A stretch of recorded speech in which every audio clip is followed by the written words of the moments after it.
Una iridiscencia fantasmal. Una luz mágica que irrumpe en la oscuridad de la noche polar. La aurora lleva siglos dejando sin palabras a los habitantes de las regiones polares. Hoy realizaremos un viaje alrededor de la Tierra.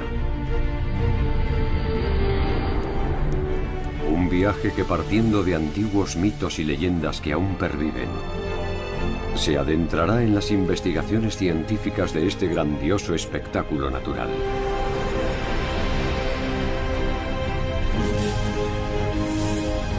Cuya fuente de energía es nuestro Sol. Una potencia celestial que ilumina el cielo con su estela de fuego.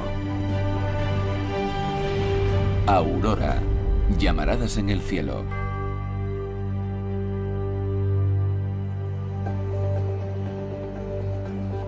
Cuando un grupo de partículas solares con carga eléctrica choca contra la atmósfera terrestre, se producen unos destellos de luz. Cuando aumenta la actividad solar, estos destellos son más intensos y frecuentes.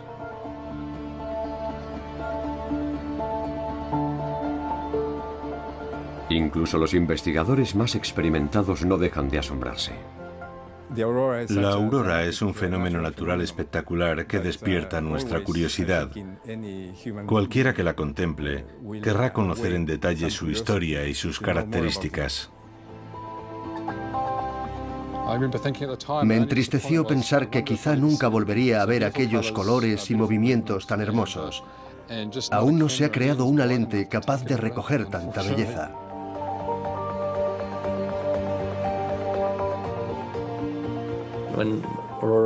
Cuando te ves en medio de una actividad auroral, cuando miras hacia arriba y te ves rodeado de todos esos rayos que cubren casi todo el cielo, vives un momento mágico.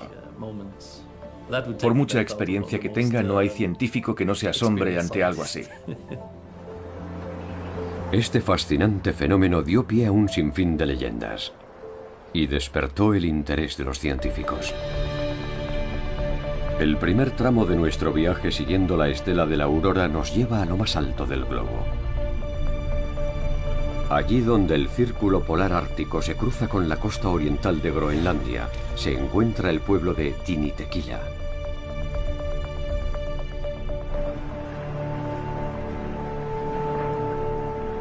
Estamos en septiembre. En el fiordo Sermilik, los icebergs avanzan a la deriva. El verano ha pasado fugazmente.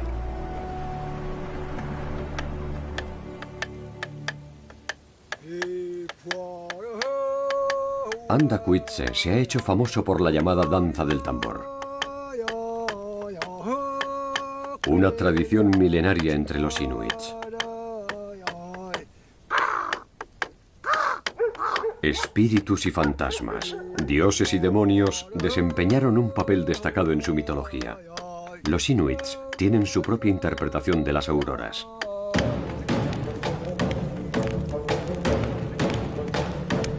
Una noche, el chamán empezó a tocar el tambor.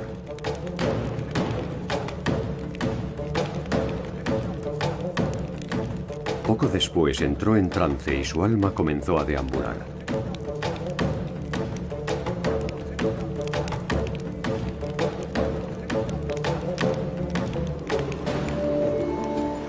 A continuación salió de la tienda, alzó la vista al cielo y observó el extraño espectáculo de las luces del norte. Entonces vio como unos haces de luz se lanzaban una bola, zarandeándola de un lado a otro hasta que cayó al suelo. Aquella bola resultó ser el cráneo de una morsa. Uno de los espectros del cielo le gritó: «¡Tíranosla!».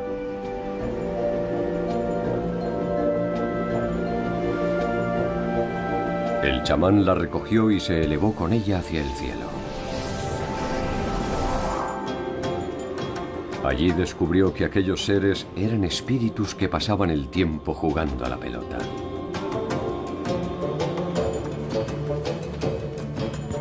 Algo que también divierte a los inuits más jóvenes. El fútbol es un deporte muy popular en Groenlandia.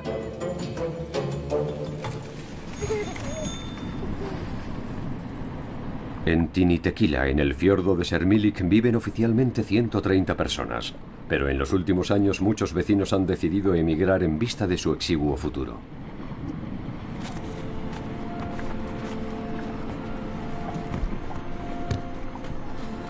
La escuela y la iglesia comparten el mismo edificio.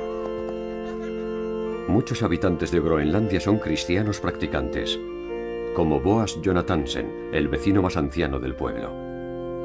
A sus 84 años, aún recuerda aquel día en las montañas, cuando regresaba a pie desde otro pueblo situado a unos 40 kilómetros de distancia. Volvíamos de Tasiilaq. En aquella estación los días eran muy cortos y el camino de vuelta se hacía muy largo y dificultoso. Todo estaba tan oscuro que no podíamos ver por dónde pisábamos. Y entonces aparecieron las luces del norte. Empezaron a brillar con aquellos magníficos colores. Y todos nos emocionamos, porque gracias a ellas pudimos seguir avanzando. Nos permitieron ver las montañas y reconocer el camino. Las luces del norte nos guiaron y nos ayudaron a regresar a nuestro hogar. La aurora siempre está ahí, pero solo es posible verla en determinadas condiciones climatológicas y en fechas concretas. De día permanece tan invisible como las estrellas. El fiordo no se congela hasta octubre y los cazadores pueden desplazarse en sus barcas.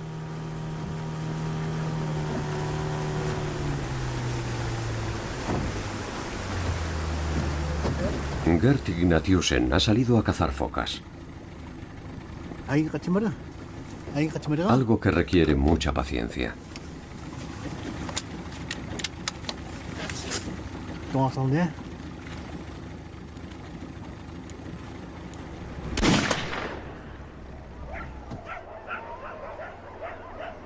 Los inuits se preparan a conciencia para el largo invierno. La carne de foca, curada al aire libre, será una gran fuente de energía durante las estaciones más gélidas.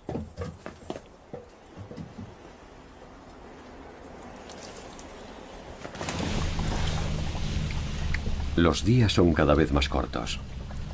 Dentro de poco la oscuridad será casi total, lo que permitirá admirar de nuevo las espectaculares luces del norte.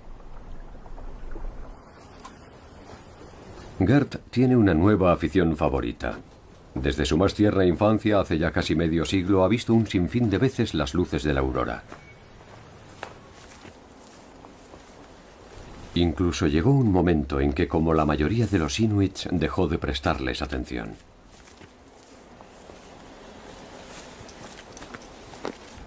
Pero ahora, en las noches claras, sale de caza con su cámara. Y hace uso de un antiguo truco mágico.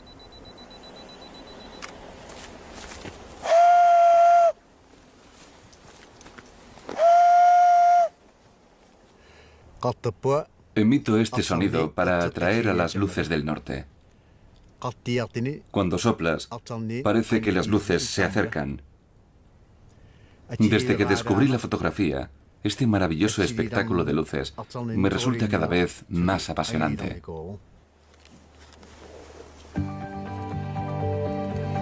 Según los inuits, la aurora también se oye. Hoy, sin embargo, el silencio es absoluto.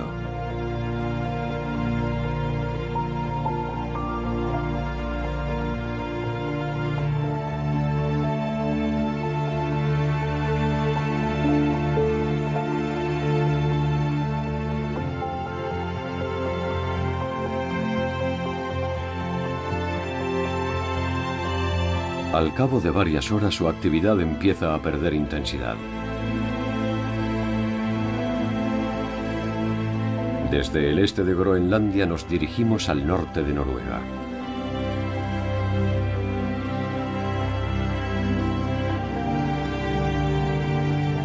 En Tromsø, capital de las luces del norte, la aurora empieza pulsando un botón. En una sala de su museo vemos un plasma que emite luz. Hoy se inicia un nuevo proyecto. Trond Håvard tiene que reparar la Tierra, o al menos un modelo de esta.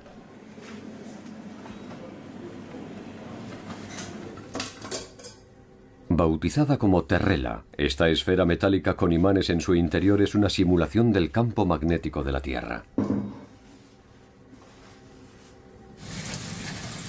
Trond tiene que retirar cada cierto tiempo la capa superficial depositada por el plasma cargado eléctricamente. El pionero noruego de la investigación de auroras, Christian Birkeland, empleó este modelo metalizado de la Tierra para generar una aurora artificial.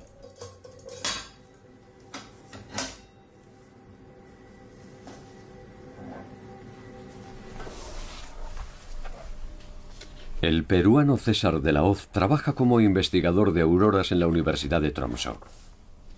Es experto en radares y un gran estudioso de las luces polares.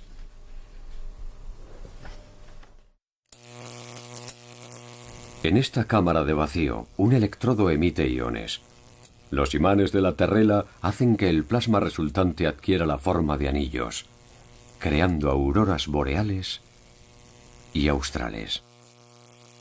Pero no son exactamente iguales. Parten de la misma fuente, una fuente que cambia con el tiempo y probablemente también en el espacio. Cuando cambia en el tiempo, ese cambio temporal queda reflejado un poco más tarde en la aurora del norte y también en la del sur. Cuando la fuente se desplaza, también se desplazan las auroras del norte y del sur. A grandes rasgos son muy similares, pero hay condiciones locales que hacen que las distancias cortas sean diferentes. La fuente de la aurora es el viento solar, un flujo constante de partículas cargadas que el Sol lanza al espacio. La mayoría de estas partículas son electrones y protones. Cuando esta lluvia choca contra el campo magnético terrestre, este experimenta una contracción en el extremo alcanzado y una expansión en el extremo opuesto. Las partículas solares penetran en la magnetosfera rodeando el campo magnético y fluyen hasta las regiones polares.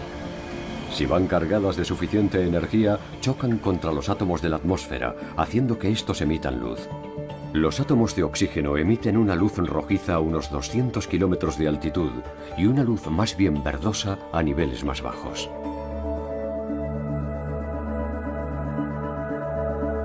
Los colores de la aurora dependen de todos los elementos que participen en ella. Complementando al oxígeno y a sus matices rojos y verdes, el nitrógeno emite un resplandor rojizo o azulado.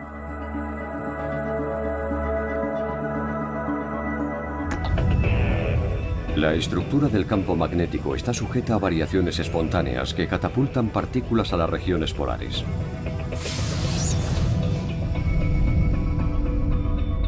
Aquí se encuentran los llamados óvalos aurorales. Su posición y tamaño varían dependiendo del entorno electromagnético. No muy lejos de Tromsø se levantan unas importantes instalaciones atmosféricas. La estación de radar Ramfjord estudia minuciosamente la ionosfera.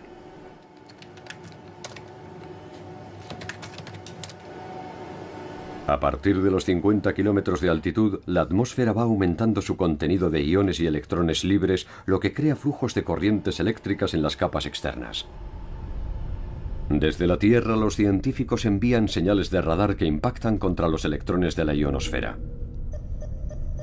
El eco resultante facilita información vital sobre la densidad y acerca de la dirección y velocidad de las corrientes eléctricas, factores que influyen en la aurora. En ocasiones, cuando se intensifica la actividad, el óvalo auroral se expande. Es lo que se conoce como subtormenta auroral, un fenómeno que el físico Magnar Gullikstad conoce muy bien. La subtormenta auroral es una cuestión muy estudiada. Se lleva investigando desde los años 60, pero aún no sabemos qué la desencadena. Sabemos qué tenemos que buscar y somos capaces de afirmar: ahora está teniendo lugar una subtormenta o se avecina una subtormenta, pero desconocemos el mecanismo físico responsable de las subtormentas aurorales. lo que significa que los investigadores de auroras seguirán teniendo trabajo durante mucho tiempo.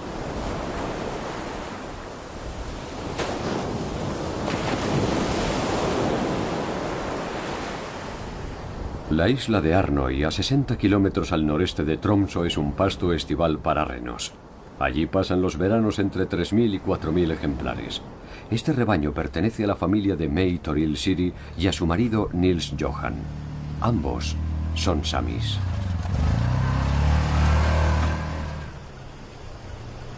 En septiembre los renos son trasladados a los cuarteles de invierno en tierra firme.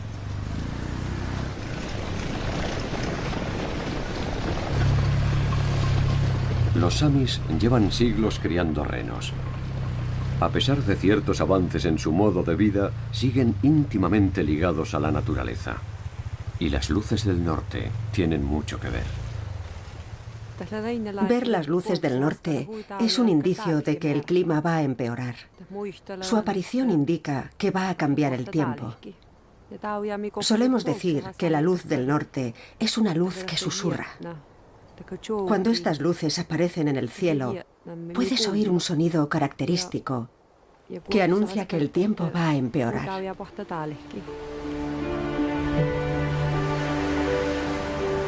Y el cielo se oscurece. Los inuits no son los únicos en afirmar que las auroras van acompañadas de sonidos. Los samis también los oyen, pero nosotros no oímos nada.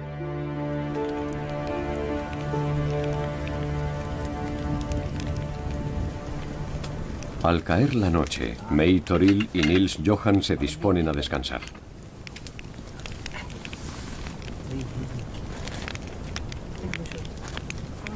May Toril también trabaja como profesora y es una experta en el joik, el tradicional canto sami.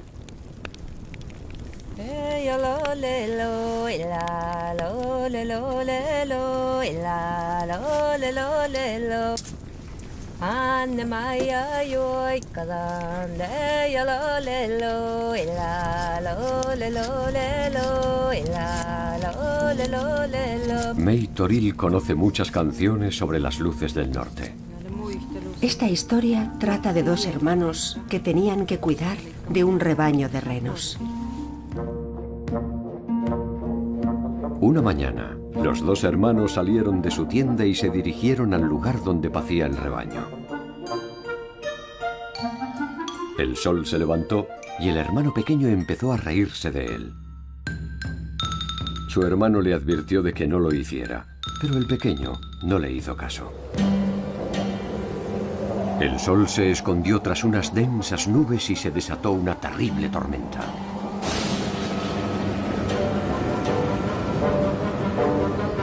Llenos de miedo, ambos se refugiaron en su tienda durante días hasta que la tormenta amainó.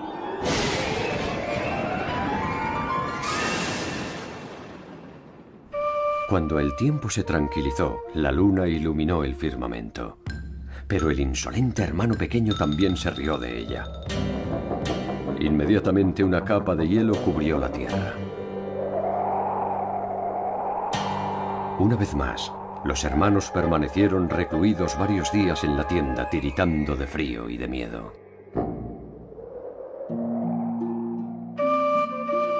A la noche siguiente, el cielo apareció despejado.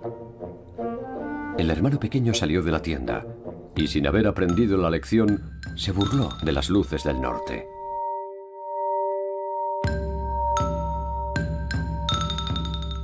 Craso error.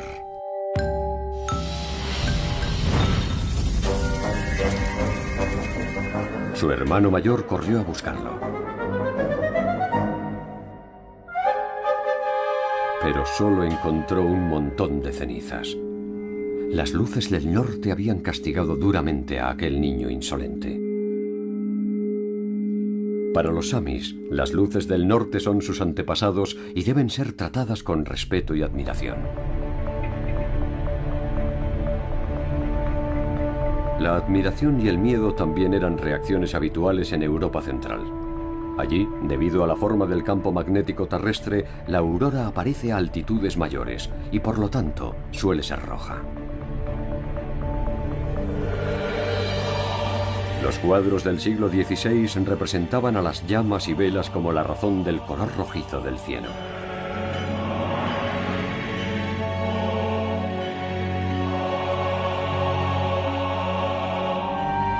La gente creía que aquellas luces eran presagio de guerras, plagas y hambrunas. Y a ellas se atribuyó más de una mala cosecha. En el siglo XVII la atmósfera se enfrió.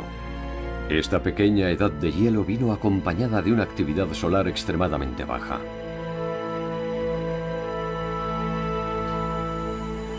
En el Observatorio Solar de Kanzelgege, en Carintia, Austria, un grupo de científicos estudia a diario la actividad del Sol.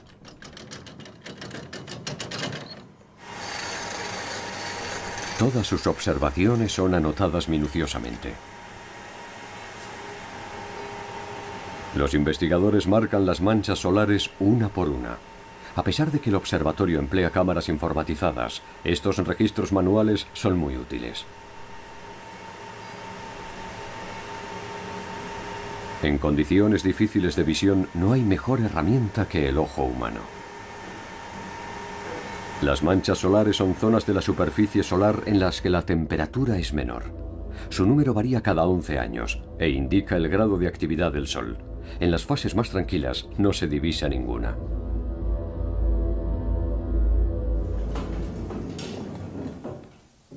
El archivo del observatorio es como un cofre del tesoro.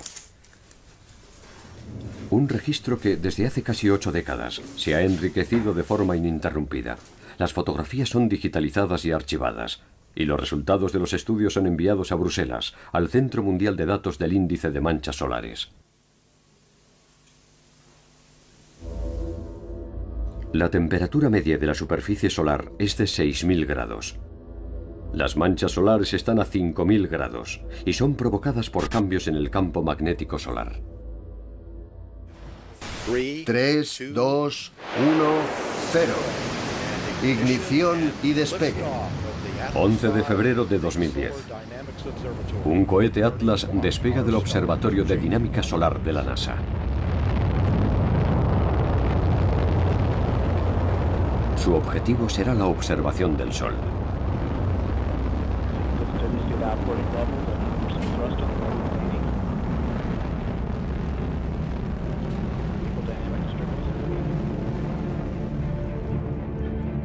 Sus 4 cámaras grabarán el Sol en distintos colores. Cada color representa una temperatura distinta, lo que permitirá un análisis más profundo de la actividad solar. Un ejemplo lo encontramos en la erupción del 7 de julio de 2011. En la imagen de la izquierda es casi imperceptible, pero en las otras 3 la erupción se ve al detalle. Estas imágenes nos dan una idea de las descomunales fuerzas que se esconden tras las erupciones solares. Algunas de estas explosiones son del tamaño de nuestro planeta. Esta desenfrenada actividad influye en todo el sistema solar. La interacción que se produce entre el viento solar y el campo magnético terrestre recibe el nombre de tiempo espacial.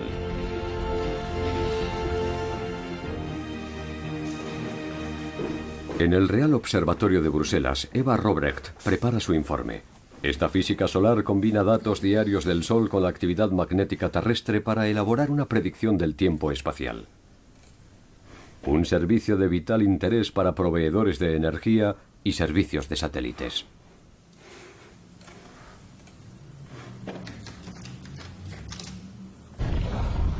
El 14 de febrero de 2011 se produjo una gigantesca erupción que sorprendió a los científicos.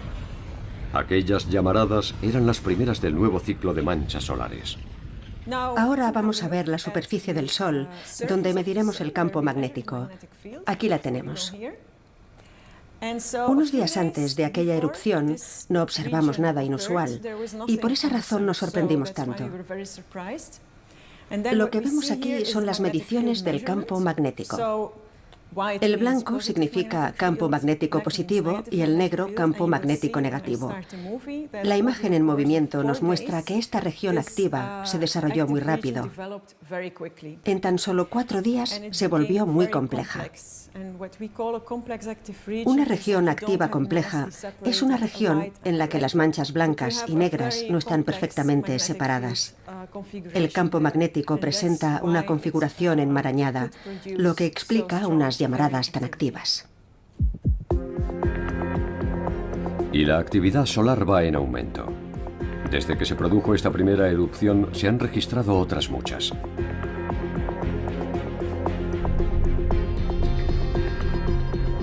La Estación Espacial Internacional ha conseguido imágenes únicas de las consecuencias de estas erupciones. La aurora, vista a 400 kilómetros de la Tierra.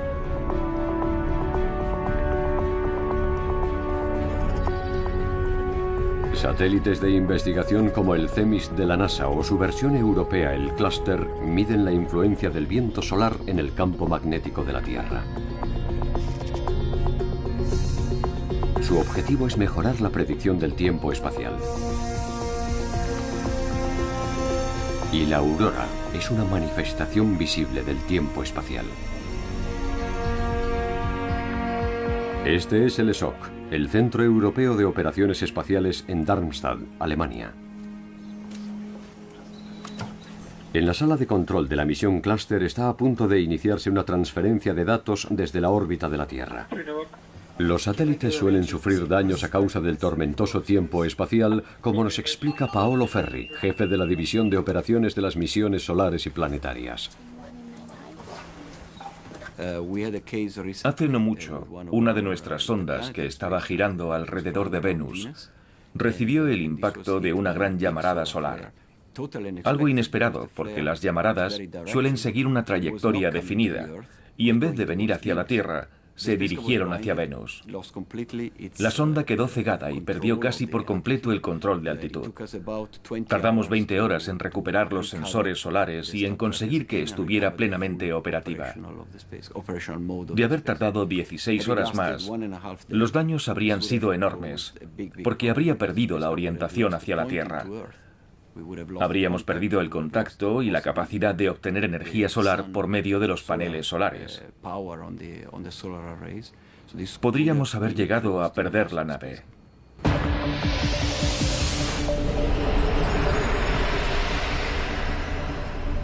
Algunos satélites han sufrido incidentes importantes. Cuando las partículas cargadas de energía chocan contra ellos, sus sistemas informáticos pueden resultar afectados, y en el peor de los casos terminarán como chatarra espacial. La sociedad actual depende cada vez más de los sistemas eléctricos y electrónicos. En nuestro mundo digital, donde un fallo eléctrico es sinónimo de fracaso, las erupciones solares son una amenaza muy real.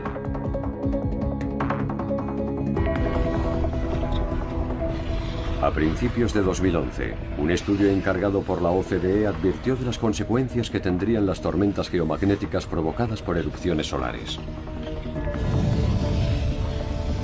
Como la del 13 de marzo de 1989, que causó el fallo total de la red eléctrica en la provincia canadiense de Quebec. Cuando un transformador dejó de funcionar, también lo hizo la red eléctrica al completo, dejando a oscuras a 6 millones de personas.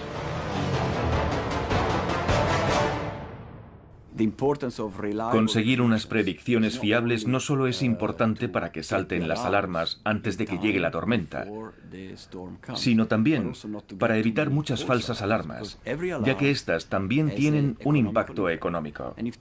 Una falsa alarma nunca es una buena noticia. Por eso una predicción fiable es importante para estar alerta y para evitar las falsas alarmas e intervenir únicamente cuando sea necesario. La Agencia Espacial Europea y la NASA trabajan en un programa de predicción del tiempo espacial. Con este propósito, un grupo internacional de científicos se ha desplazado a algunas zonas poco pobladas del sur del planeta.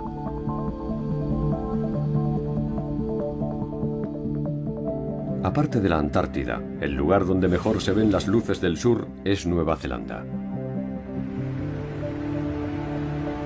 La localidad de Invercargill, en su extremo sur, es famosa por su ubicación geográfica. Es la ciudad más próxima al polo sur magnético.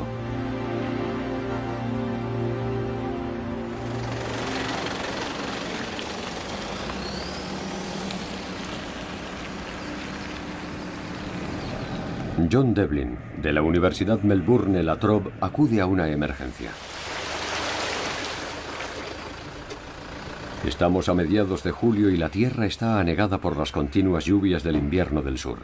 La estación de radar Unwin está rodeada de pastos.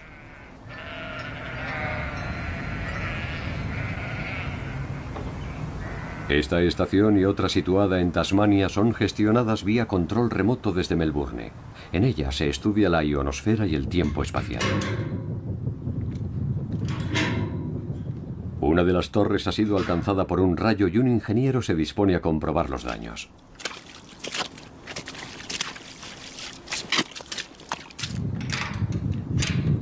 Esta estación de radar forma parte de una red de control mundial que funciona día y noche.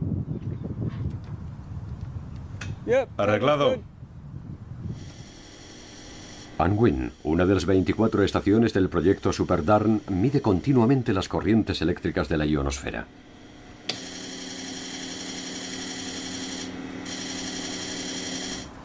Uno de los fenómenos que está estudiando son los chorros eléctricos polares, corrientes circulares que se desarrollan a unos 100 kilómetros de altitud.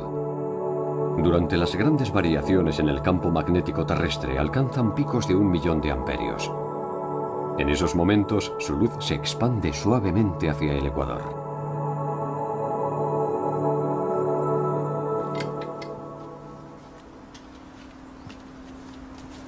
Stephen Foss es un médico de profesión fascinado por los fenómenos espaciales. En el jardín de su casa, en Invercargill, ha construido un pequeño observatorio. Desde aquí, este astrónomo aficionado observa y fotografía galaxias y nebulosas. Caja mágica de Galileo.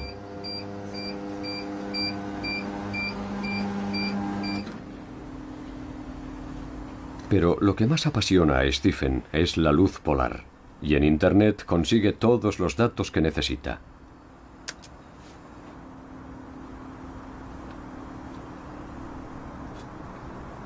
En cuanto tiene la posibilidad de ver una aurora, este buscador de estrellas se lanza a la carretera.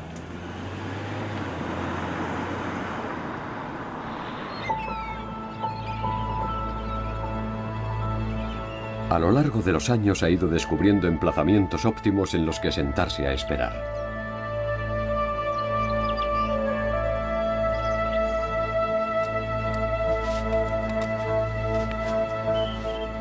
Y aunque las auroras no son frecuentes en Nueva Zelanda, él ha conseguido fotografías excepcionales.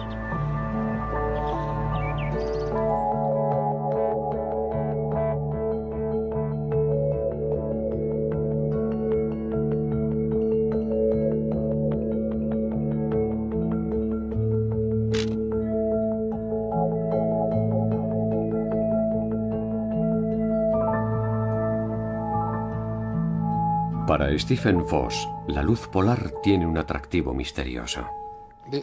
La magia de una aurora reside en el hecho de que no es predecible.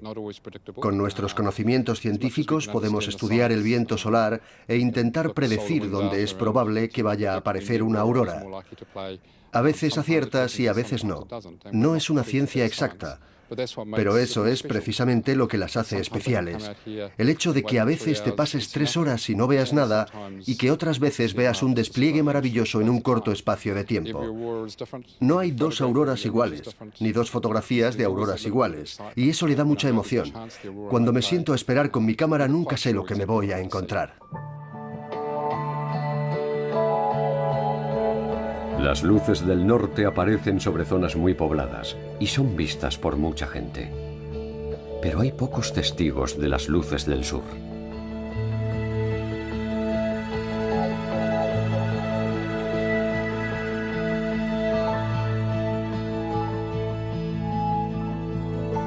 Aún así, Las misteriosas luces del cielo han dejado huella en las culturas autóctonas. Dinuanga es maorí y portavoz de la tribu Ngai Tau.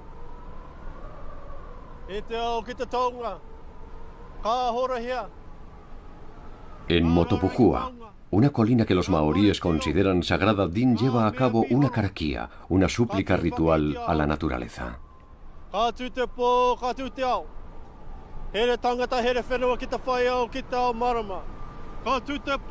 Cada vez más maoríes intentan fortalecer su vínculo con la tierra y la naturaleza.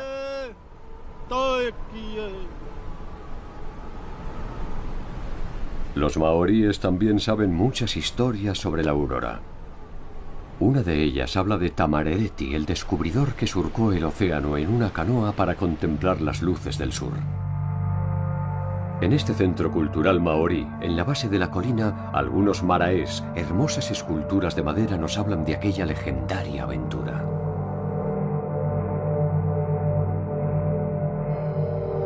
Cuenta la leyenda que Tamarereti y su expedición llegaron al manto de hielo de la Antártida y se quedaron allí varias jornadas, viviendo la noche polar y contemplando la aurora.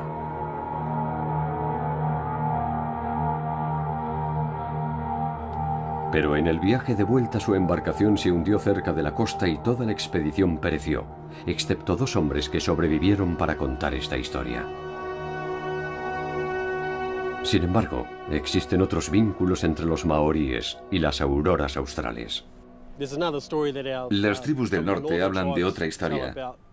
La historia de las Tahu Nui Arangi, las llamaradas del cielo.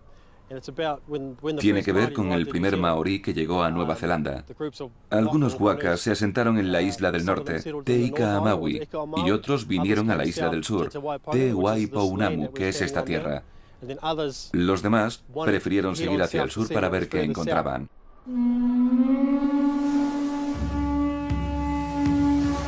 Los intrépidos marineros partieron de Aotearoa, la tierra de la gran nube blanca, como llaman los maoríes a Nueva Zelanda.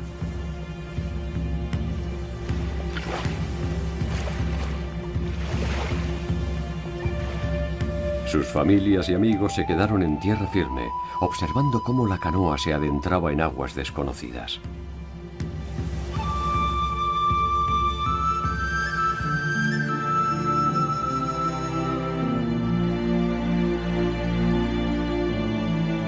Cuando estaban ya en alta mar, de repente se desató una tormenta. Las ráfagas eran violentas y las olas muy altas.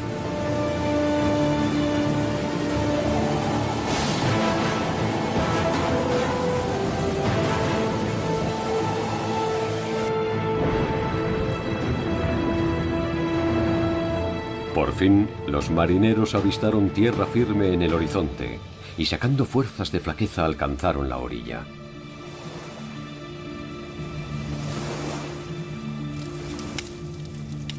Para entrar en calor y disponer de luz durante la noche, encendieron una gran hoguera. El cielo nocturno reflejó la luz de las llamas, y ese reflejo fue visto desde Aotearoa. Sus familias y amigos comprendieron que aquel gran fulgor del cielo era una señal de que estaban vivos al otro lado del océano.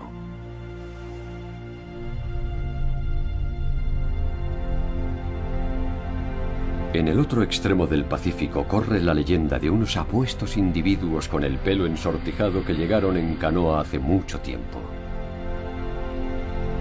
Cerca de la costa occidental de Canadá hay un archipiélago, las antiguas islas de la Reina Carlota, que desde 2009 son conocidas como Haida Gwaii.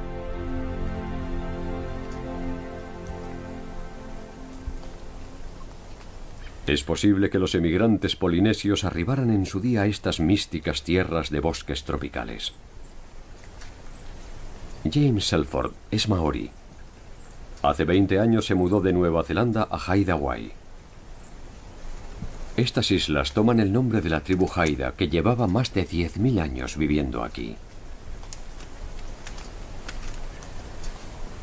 Haida-Gwaii está en la misma latitud que Irlanda. Aquí es posible ver de vez en cuando las luces del norte. Para James, este espectáculo tiene un especial significado. Me transmiten mucha energía. Cuando veo las luces del norte, me siento lleno de vida. Hacen que piense mucho en mi familia, que piense intensamente en mi familia. Me traen recuerdos de mi niñez. Unas veces me relajan y otras me motivan. Todo depende de cómo me sienta y de dónde esté. Significan mucho para mí.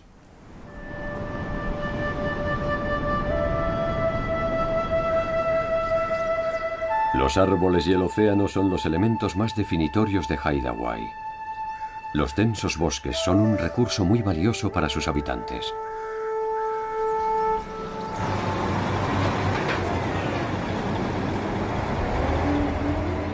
La industria maderera es una de sus principales fuentes de ingresos.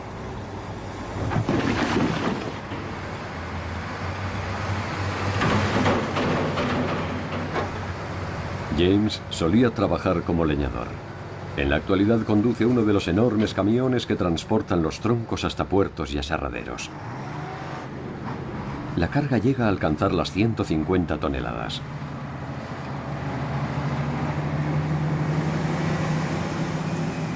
Es un viaje peligroso. A finales de octubre las lluvias son abundantes.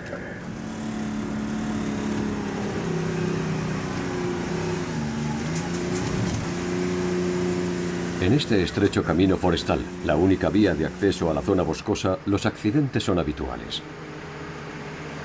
Transportar una carga tan pesada requiere tiempo y paciencia.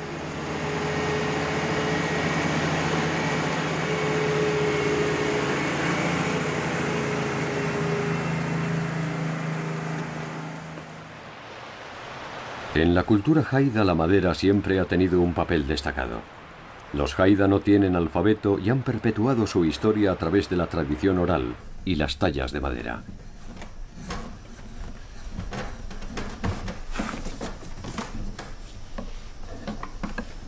Las máscaras y los tótems Haida son famosos por su expresividad. El escultor Garner Moody es todo un experto en su oficio. Los tótems cuentan historias, como la del cuervo que trajo la luz al mundo, incluidas las luces del norte.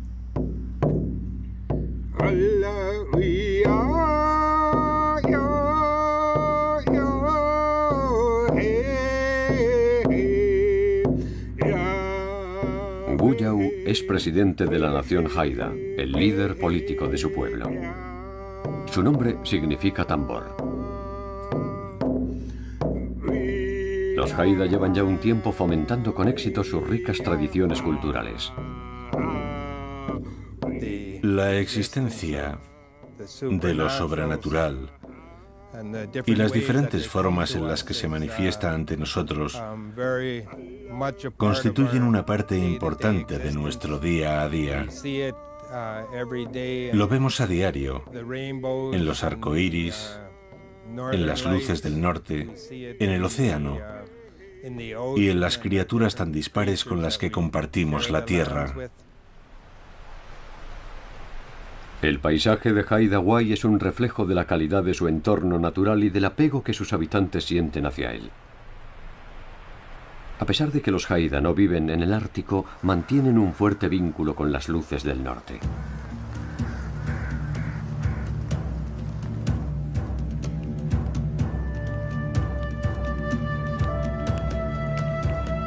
En otro tiempo, los Haida se forjaron una idea propia del mundo en el que vivían.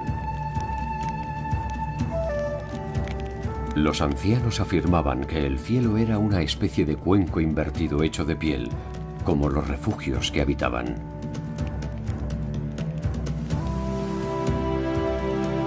El cielo era como la piel de un animal.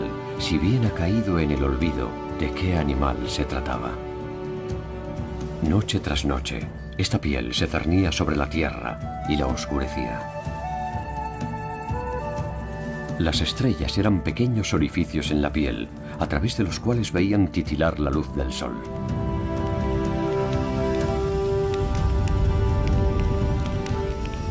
A veces la piel se incendiaba. La piel del cielo está ardiendo. Así se referían los haidas a la aurora en sus leyendas tradicionales.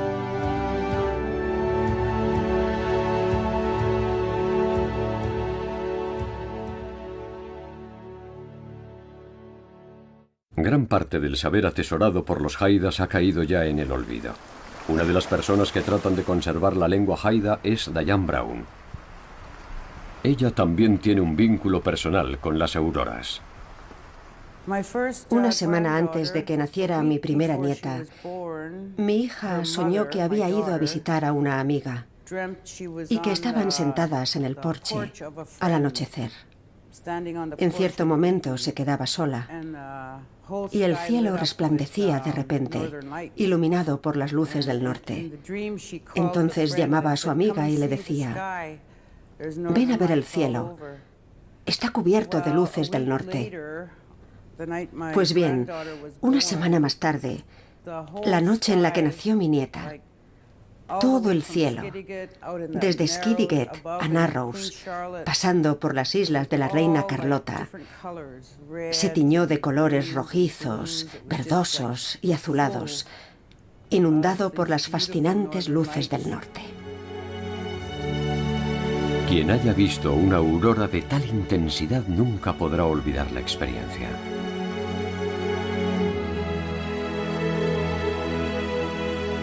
Continuamos nuestro viaje por la costa de Canadá hasta llegar a Alaska.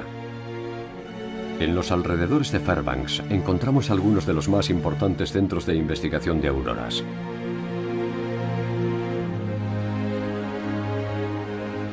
Como el Centro Científico de Operaciones de Poker Flat, a tan solo media hora de Fairbanks.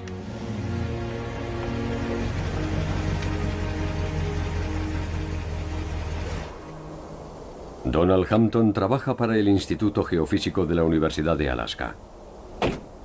En Poker Flat es responsable de la observación de auroras utilizando instrumentos ópticos. Este invierno ya han caído los primeros copos de nieve y la temperatura ha descendido hasta 10 grados bajo cero. Cada cierto tiempo, Don debe comprobar las cámaras y el resto de los aparatos por si fuera necesario reajustarlos. El estudio visual sigue siendo una parte fundamental de la investigación.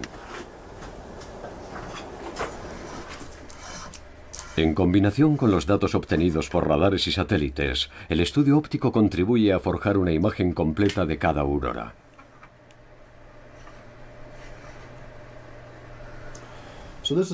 Esta es una cámara de cielo completo, cuya lente ojo de pez nos permitirá contemplar todo el horizonte. Sus imágenes, unidas a las de otras cámaras colocadas en varios puntos de Canadá, nos permitirán descubrir en qué lugares del planeta se está viendo una aurora. Así podremos conocer su grado de actividad y la cantidad de energía que ha absorbido del Sol. Aquí tenemos una lente con un campo de visión estrecho que nos permitirá apreciar mejor los detalles, la dinámica de la aurora y sus distintas formaciones. Así podremos hacernos una idea acerca de cómo y cuándo se originan las auroras. Los investigadores se centran ahora en las estructuras interiores más pequeñas con el objetivo de comprender los mecanismos que causan este fenómeno.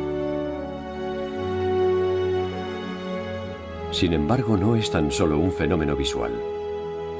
No pocos expertos afirman que las auroras también emiten sonidos. En Fairbanks, en la Universidad de Alaska, llevan mucho tiempo intentando grabar los sonidos de la aurora, sin ningún éxito. Jay Helmerich desarrolla micrófonos ultrasensibles que recogen infrasonidos que el oído humano no puede captar. Una de sus funciones es velar por el Tratado de Prohibición Completa de Ensayos Nucleares. Esta herramienta recoge los sonidos más imperceptibles.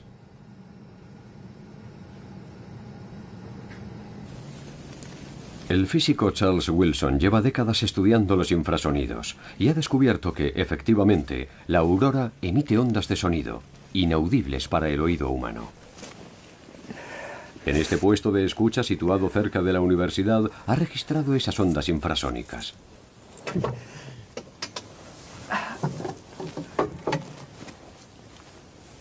Como la onda de arco generada por el movimiento supersónico de un arco auroral donde fluyen potentes chorros eléctricos.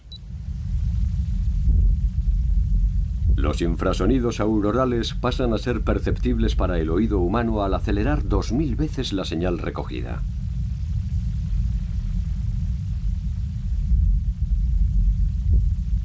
¿Pero qué hay acerca de los supuestos sonidos audibles? Yo mismo experimenté en la Antártida una sensación semejante durante la celebración del Año Geofísico Internacional en 1958. Escuché un sonido parecido a este, que es lo que la gente dice que oye. La explicación más plausible es que se trate de una especie de intersección cerebral. Cuando el nervio visual está cerca del auditivo, se produce un cruce entre los dos circuitos y nos da la sensación de que existe un sonido, si bien no es así. No sabemos si los samis y los inuits encuentran sentido a esta teoría. Es probable que los habitantes de las regiones polares sigan hablando de los sonidos que escuchan cuando la aurora baila en el firmamento. En Groenlandia, los inuits también tienen otra fuerte vinculación con la aurora. Sedna, la diosa del mar, ostenta un lugar importante en su mitología. Controlaba las profundidades y las tormentas, y los cazadores debían acatar sus órdenes si no querían terminar en el fondo del mar. Hoy, la diosa está representada en el espacio. Una luna de Saturno, el planeta de los anillos, lleva su nombre, lo que cierra el círculo de esta historia. Saturno también tiene una aurora. Y eso no es todo. Todos los planetas del sistema solar que poseen una atmósfera y un campo magnético también tienen auroras. Pero tan solo en las regiones polares de nuestro planeta podemos admirar con tanto detalle este impresionante espectáculo.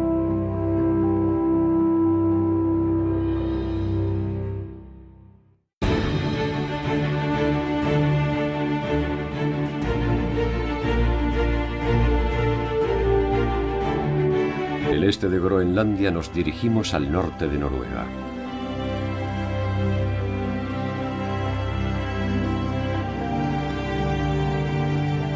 En Tromsø, capital de las luces del norte, la aurora empieza pulsando un botón. En una sala de su museo vemos un plasma que emite luz. Hoy se inicia un nuevo proyecto. Trond Håvard tiene que reparar la Tierra, o al menos un modelo de esta.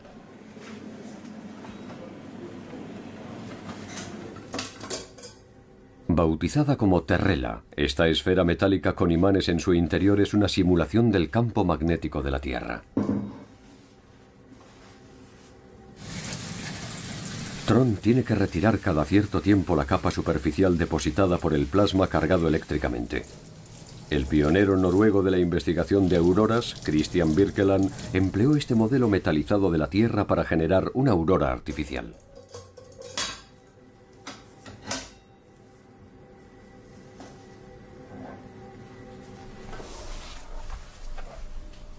El peruano César de la Hoz trabaja como investigador de auroras en la Universidad de Tromsø. Es experto en radares y un gran estudioso de las luces polares.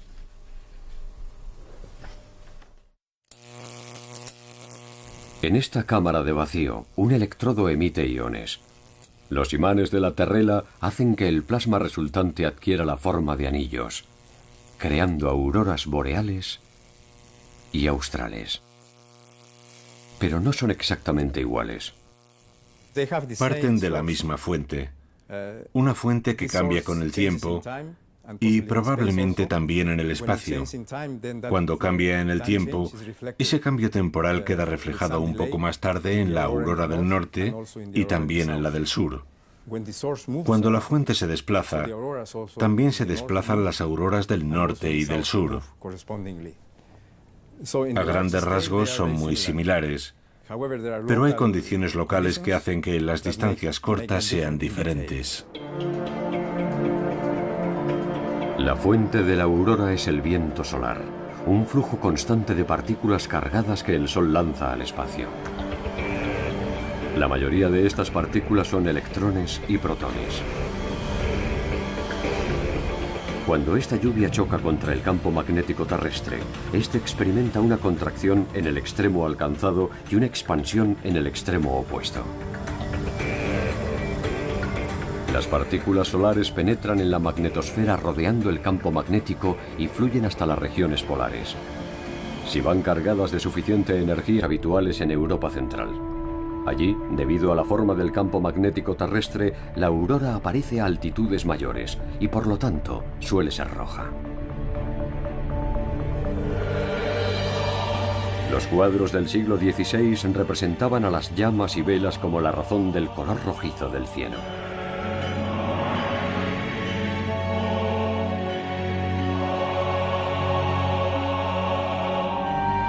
La gente creía que aquellas luces eran presagio de guerras, plagas y hambrunas. Y a ellas se atribuyó más de una mala cosecha. En el siglo XVII la atmósfera se enfrió. Esta pequeña edad de hielo vino acompañada de una actividad solar extremadamente baja.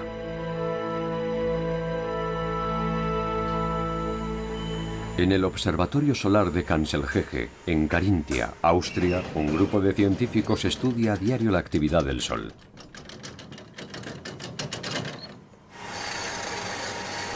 Todas sus observaciones son anotadas minuciosamente. Los investigadores marcan las manchas solares una por una. A pesar de que el observatorio emplea cámaras informatizadas, estos registros manuales son muy útiles. En condiciones difíciles de visión no hay mejor herramienta que el ojo humano. Las manchas solares son zonas de la superficie solar en las que la temperatura es menor. Su número varía cada 11 años e indica el grado de actividad del Sol. En las fases más tranquilas no se divisa ninguna.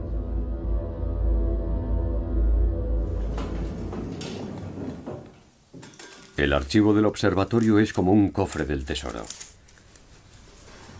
Un registro que desde hace casi 8 décadas se ha enriquecido de forma ininterrumpida. Las fotografías son digitalizadas y archivadas, y los resultados de los estudios son enviados a Bruselas, al Centro Mundial de Datos del Índice de Manchas Solares. La temperatura media de la superficie solar es de 6.000 grados. Las manchas solares están a 5.000 grados y son provocadas por cambios en el campo magnético solar. 3, 2, 1, 0. Ignición y despegue. 11 de febrero de 2010. Un cohete Atlas despega del Observatorio de Dinámica Solar de la NASA.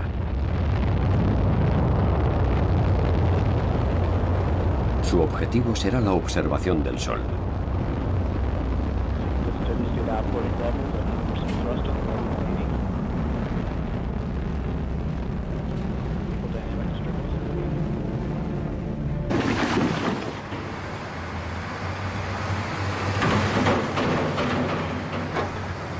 James solía trabajar como leñador. En la actualidad conduce uno de los enormes camiones que transportan los troncos hasta puertos y aserraderos. La carga llega a alcanzar las 150 toneladas.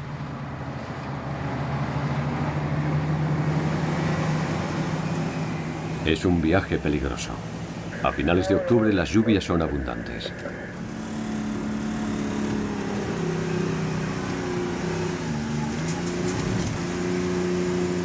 En este estrecho camino forestal, la única vía de acceso a la zona boscosa, los accidentes son habituales.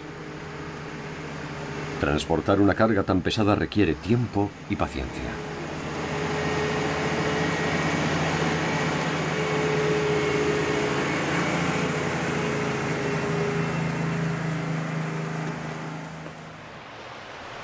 En la cultura Haida la madera siempre ha tenido un papel destacado.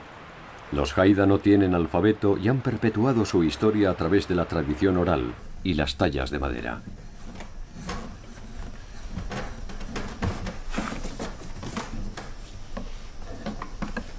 Las máscaras y los tótems Haida son famosos por su expresividad. El escultor Garner Moody es todo un experto en su oficio. Los tótems cuentan historias, como la del cuervo que trajo la luz al mundo, incluidas las luces del norte.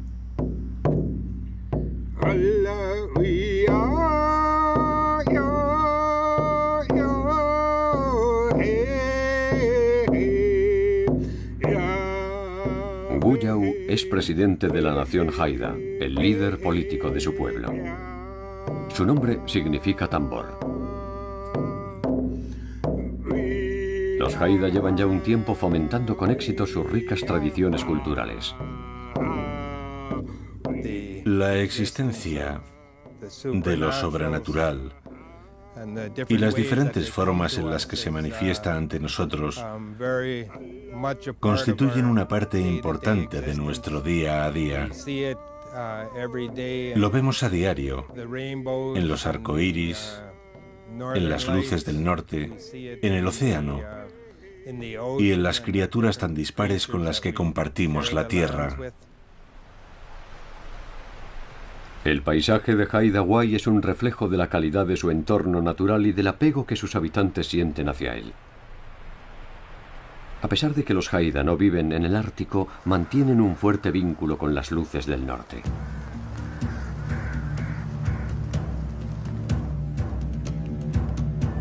Completo, dejando a oscuras a 6 millones de personas.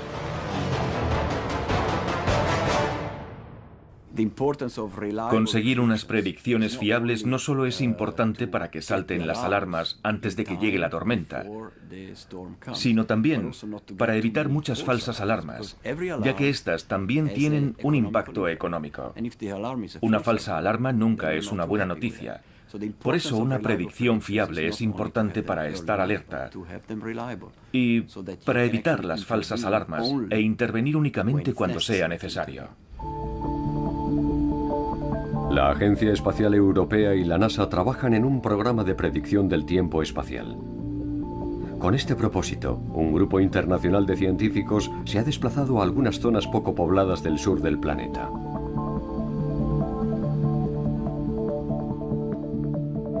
Aparte de la Antártida, el lugar donde mejor se ven las luces del sur es Nueva Zelanda. La localidad de Invercargill, en su extremo sur, es famosa por su ubicación geográfica. Es la ciudad más próxima al polo sur magnético.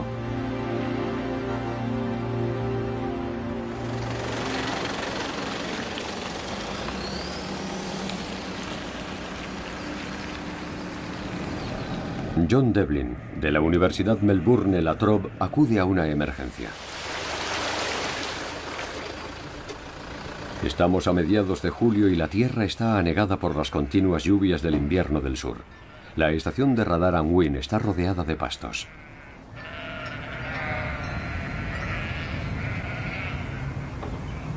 Esta estación y otra situada en Tasmania son gestionadas vía control remoto desde Melbourne. En ella se estudia la ionosfera y el tiempo espacial. Una de las torres ha sido alcanzada por un rayo y un ingeniero se dispone a comprobar los daños.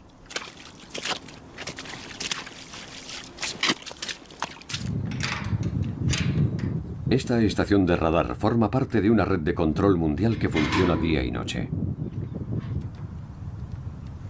Arreglado. Unwin, una de las 24 estaciones del proyecto SuperDARN, mide continuamente las corrientes eléctricas de la ionosfera.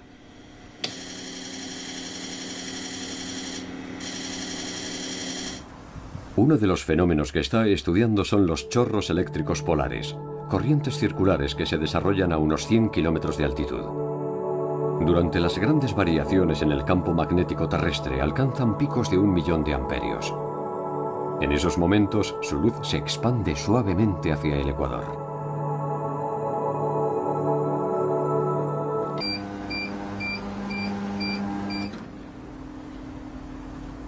Pero lo que más apasiona a Stephen es la luz polar, y en Internet consigue todos los datos que necesita.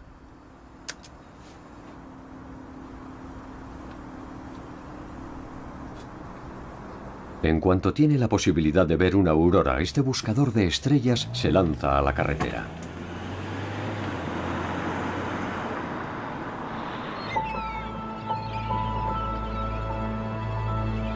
A lo largo de los años ha ido descubriendo emplazamientos óptimos en los que sentarse a esperar.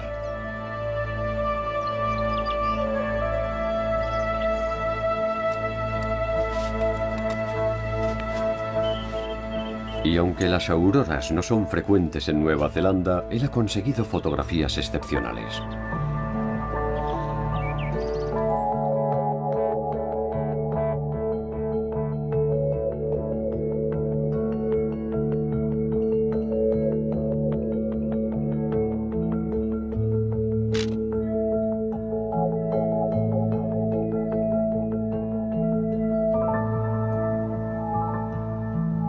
Para Stephen Foss, la luz polar tiene un atractivo misterioso.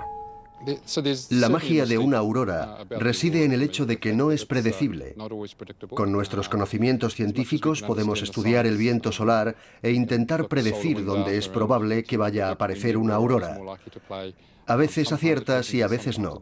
No es una ciencia exacta. Pero eso es precisamente lo que las hace especiales. El hecho de que a veces te pases 3 horas y no veas nada y que otras veces veas un despliegue maravilloso en un corto espacio de tiempo. No hay 2 auroras iguales, ni 2 fotografías de auroras iguales, y eso le da mucha emoción. Cuando me siento a esperar con mi cámara nunca sé lo que me voy a encontrar. Las luces del norte aparecen sobre zonas muy pobladas y son vistas por mucha gente. Pero hay pocos testigos de las luces del sur.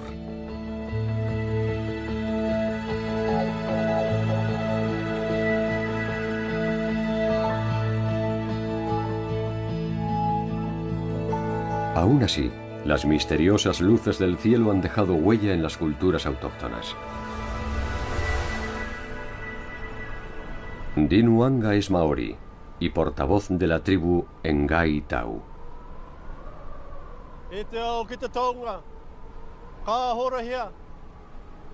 En Motopujua, una colina que los maoríes consideran sagrada, Din lleva a cabo una karakia, una súplica ritual a la naturaleza.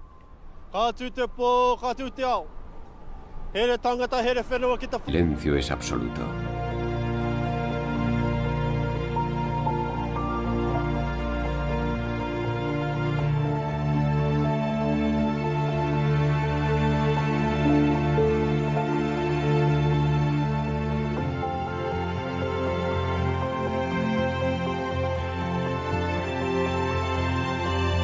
Al cabo de varias horas su actividad empieza a perder intensidad.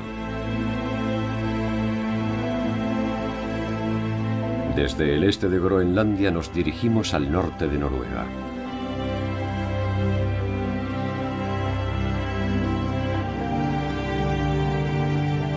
En Tromsø, capital de las luces del norte, la aurora empieza pulsando un botón. En una sala de su museo vemos un plasma que emite luz.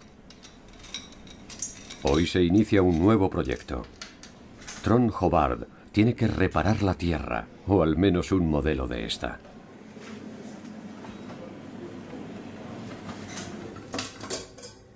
Bautizada como Terrela, esta esfera metálica con imanes en su interior es una simulación del campo magnético de la Tierra. Trond tiene que retirar cada cierto tiempo la capa superficial depositada por el plasma cargado eléctricamente. El pionero noruego de la investigación de auroras, Christian Birkeland, empleó este modelo metalizado de la Tierra para generar una aurora artificial.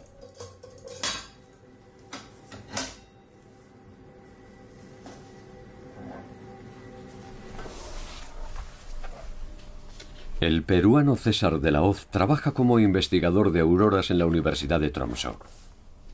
Es experto en radares y un gran estudioso de las luces polares.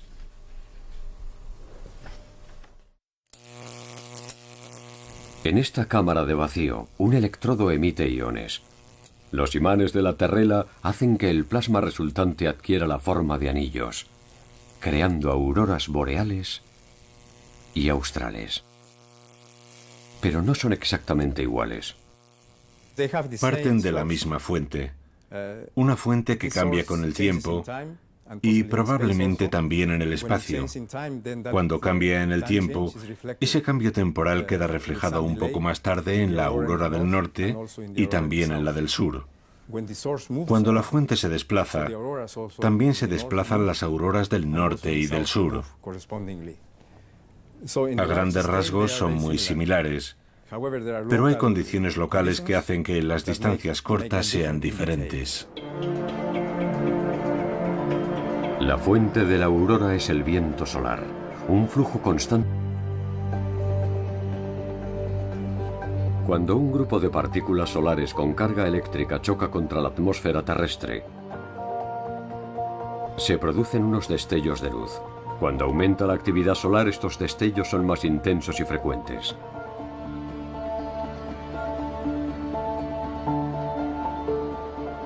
Incluso los investigadores más experimentados no dejan de asombrarse. La aurora es un fenómeno natural espectacular que despierta nuestra curiosidad.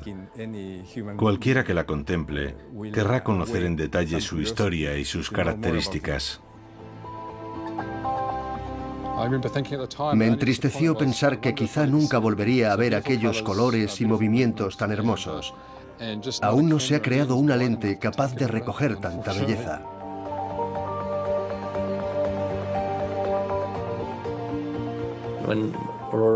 Cuando te ves en medio de una actividad auroral, cuando miras hacia arriba y te ves rodeado de todos esos rayos que cubren casi todo el cielo, vives un momento mágico.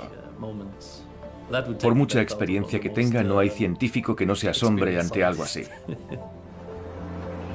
Este fascinante fenómeno dio pie a un sinfín de leyendas y despertó el interés de los científicos. El primer tramo de nuestro viaje siguiendo la estela de la aurora nos lleva a lo más alto del globo. Allí donde el círculo polar ártico se cruza con la costa oriental de Groenlandia, se encuentra el pueblo de Tinitequila.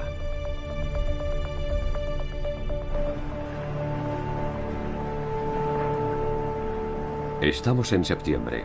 En el fiordo Sermilik, los icebergs avanzan a la deriva. El verano ha pasado fugazmente.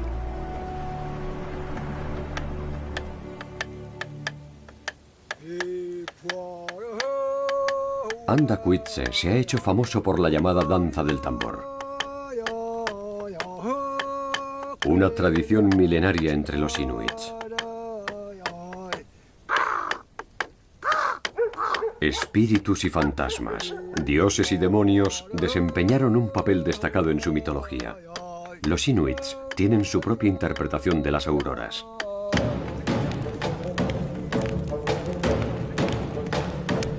Una noche, el chamán empezó a tocar el tambor.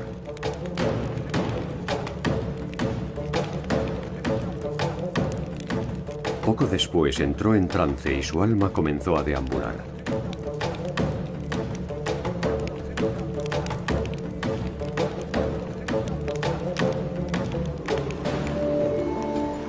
A continuación salió de la tienda, alzó la vista. Incluso llegó un momento en que, como la mayoría de los inuits, dejó de prestarles atención.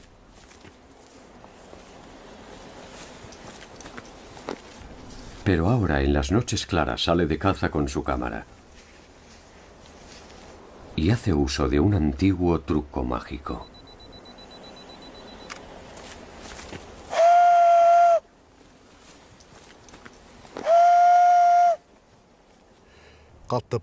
Emito este sonido para atraer a las luces del norte.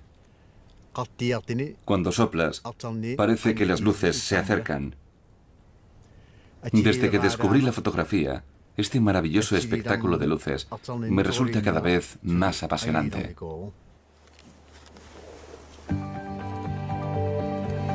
Según los inuits, la aurora también se oye. Hoy, sin embargo, el silencio es absoluto.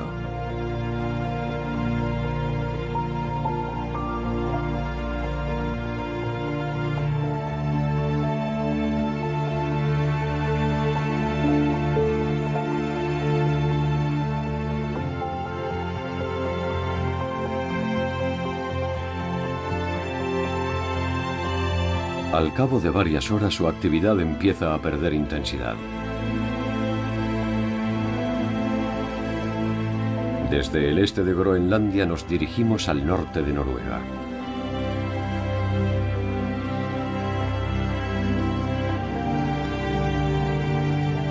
En Tromsø, capital de las luces del norte, la aurora empieza pulsando un botón.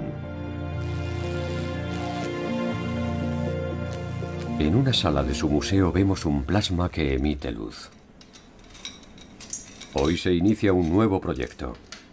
Trond Håvard tiene que reparar la Tierra, o al menos un modelo de esta.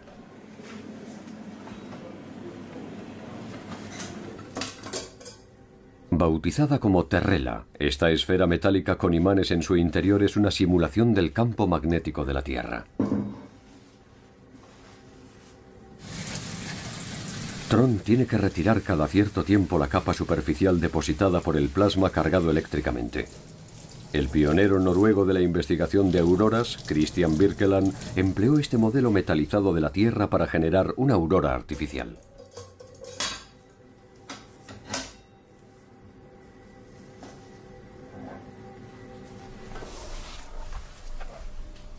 El peruano César de la Hoz trabaja como investigador de auroras en la Universidad de Tromsø. Es experto en radares y un gran estudioso de las luces polares.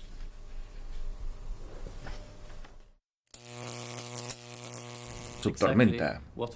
Pero desconocemos el mecanismo físico responsable de las subtormentas aurorales. Lo que significa que los investigadores de auroras seguirán teniendo trabajo durante mucho tiempo.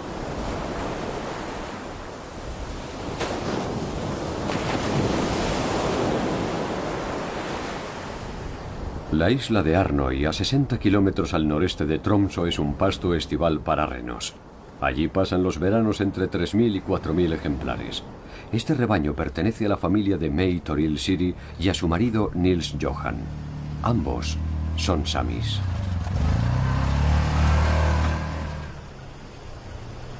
En septiembre los renos son trasladados a los cuarteles de invierno en tierra firme.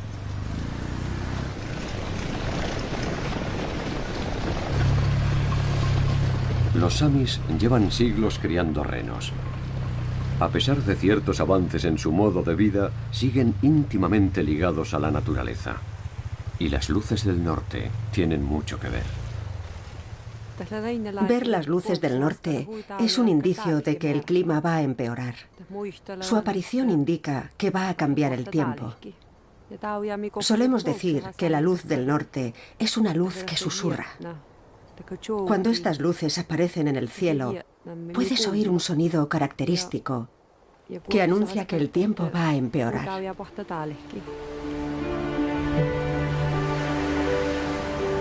Y el cielo se oscurece. Los inuits no son los únicos en afirmar que las auroras van acompañadas de sonidos. Los samis también los oyen, pero nosotros no oímos nada.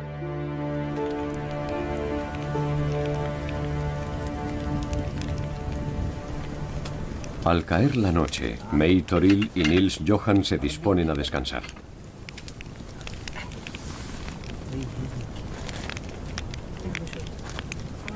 May Toril también trabaja como profesora y es una experta en el joik, el tradicional canto sami.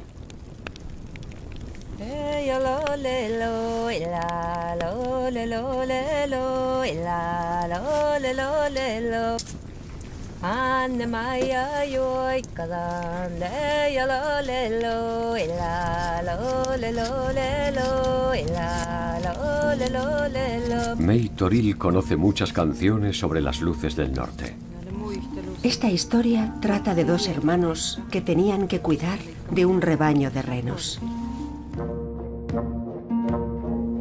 Una mañana, los dos hermanos salieron de su tienda y se dirigieron al lugar donde pacía el rebaño. El sol se levantó. Esta desenfrenada actividad influye en todo el sistema solar. La interacción que se produce entre el viento solar y el campo magnético terrestre recibe el nombre de tiempo espacial.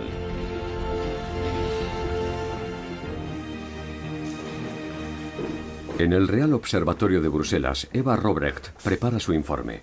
Esta física solar combina datos diarios del Sol con la actividad magnética terrestre para elaborar una predicción del tiempo espacial.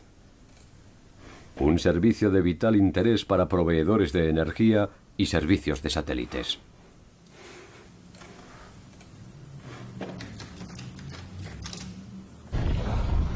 El 14 de febrero de 2011 se produjo una gigantesca erupción que sorprendió a los científicos. Aquellas llamaradas eran las primeras del nuevo ciclo de manchas solares. Ahora vamos a ver la superficie del Sol, donde mediremos el campo magnético. Aquí la tenemos. Unos días antes de aquella erupción no observamos nada inusual y por esa razón nos sorprendimos tanto. Lo que vemos aquí son las mediciones del campo magnético. El blanco significa campo magnético positivo y el negro campo magnético negativo. La imagen en movimiento nos muestra que esta región activa se desarrolló muy rápido. En tan solo 4 días se volvió muy compleja. Una región activa compleja es una región en la que las manchas blancas y negras no están perfectamente separadas. El campo magnético presenta una configuración enmarañada, lo que explica unas llamaradas tan activas. Y la actividad solar va en aumento. Desde que se produjo esta primera erupción se han registrado otras muchas.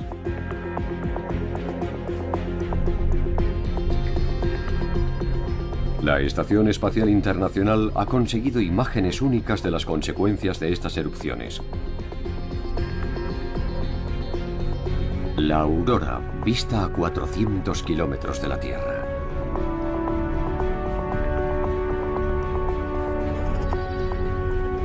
Satélites de investigación como el CEMIS de la NASA o su versión europea, el Cluster, miden la influencia del viento solar en el campo magnético de la Tierra. Su objetivo es mejorar la predicción del tiempo espacial. Y la aurora es una manifestación visible del tiempo espacial. Este es el ESOC, el Centro Europeo de Operaciones Espaciales en Darmstadt, Alemania. En la sala de control de la misión Cluster está a punto de iniciarse una transferencia de datos desde la... Que vaya a aparecer una aurora. A veces aciertas y a veces no. No es una ciencia exacta, pero eso es precisamente lo que las hace especiales. El hecho de que a veces te pases 3 horas y no veas nada y que otras veces veas un despliegue maravilloso en un corto espacio de tiempo. No hay 2 auroras iguales, ni 2 fotografías de auroras iguales, y eso le da mucha emoción. Cuando me siento a esperar con mi cámara nunca sé lo que me voy a encontrar. Las luces del norte aparecen sobre zonas muy pobladas y son vistas por mucha gente. Pero hay pocos testigos de las luces del sur.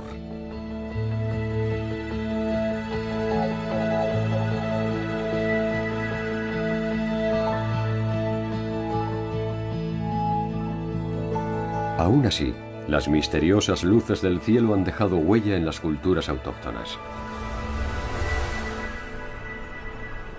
Dinuanga es maorí y portavoz de la tribu Ngai Tau.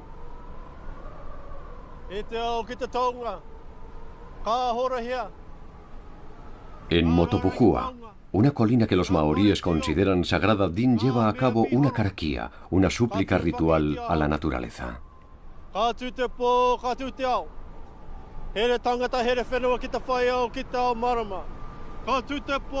Cada vez más maoríes intentan fortalecer su vínculo con la tierra y la naturaleza.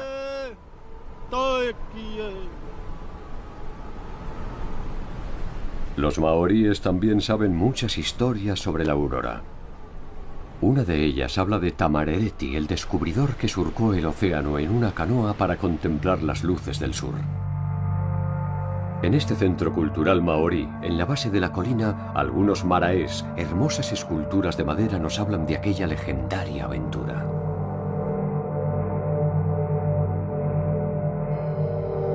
Cuenta la leyenda que Tamarereti y su expedición llegaron al manto de hielo de la Antártida y se quedaron allí varias jornadas, viviendo la noche polar y contemplando la aurora.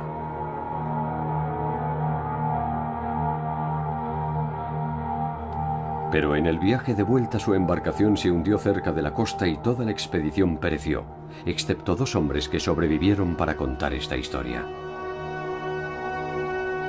Sin embargo, existen otros vínculos entre los maoríes y las auroras australes. Las tribus del norte hablan de otra historia. La historia de las Tahu Nui Arangi, las llamaradas del cielo. Tiene que ver con el primer maorí que llegó a Nueva Zelanda. Algunos wakas se asentaron en la isla del norte, Te Ika Amawi, y otros vinieron a la isla del sur, Te...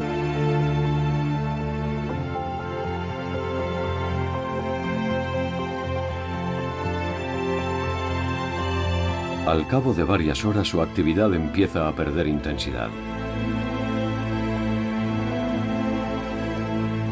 Desde el este de Groenlandia nos dirigimos al norte de Noruega.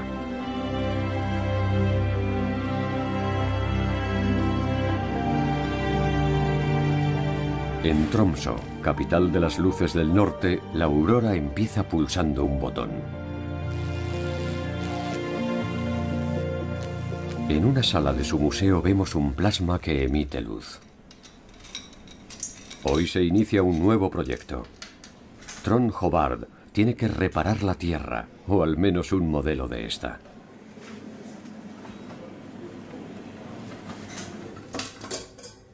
Bautizada como Terrela, esta esfera metálica con imanes en su interior es una simulación del campo magnético de la Tierra. Trond tiene que retirar cada cierto tiempo la capa superficial depositada por el plasma cargado eléctricamente.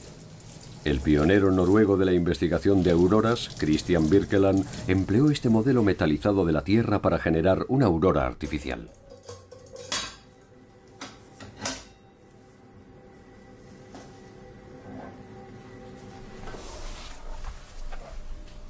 El peruano César de la Hoz trabaja como investigador de auroras en la Universidad de Tromsø. Es experto en radares y un gran estudioso de las luces polares.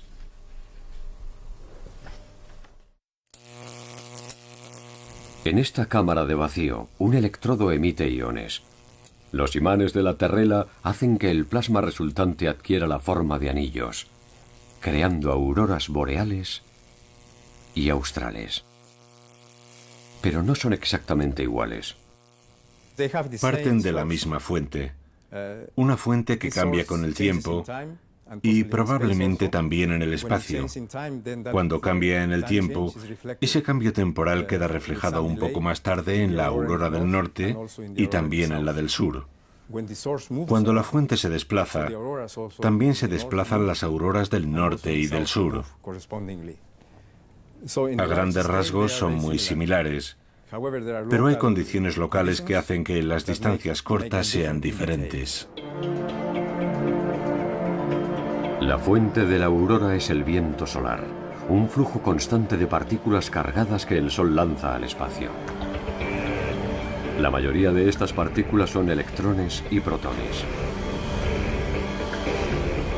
Cuando esta lluvia choca contra el campo magnético terrestre,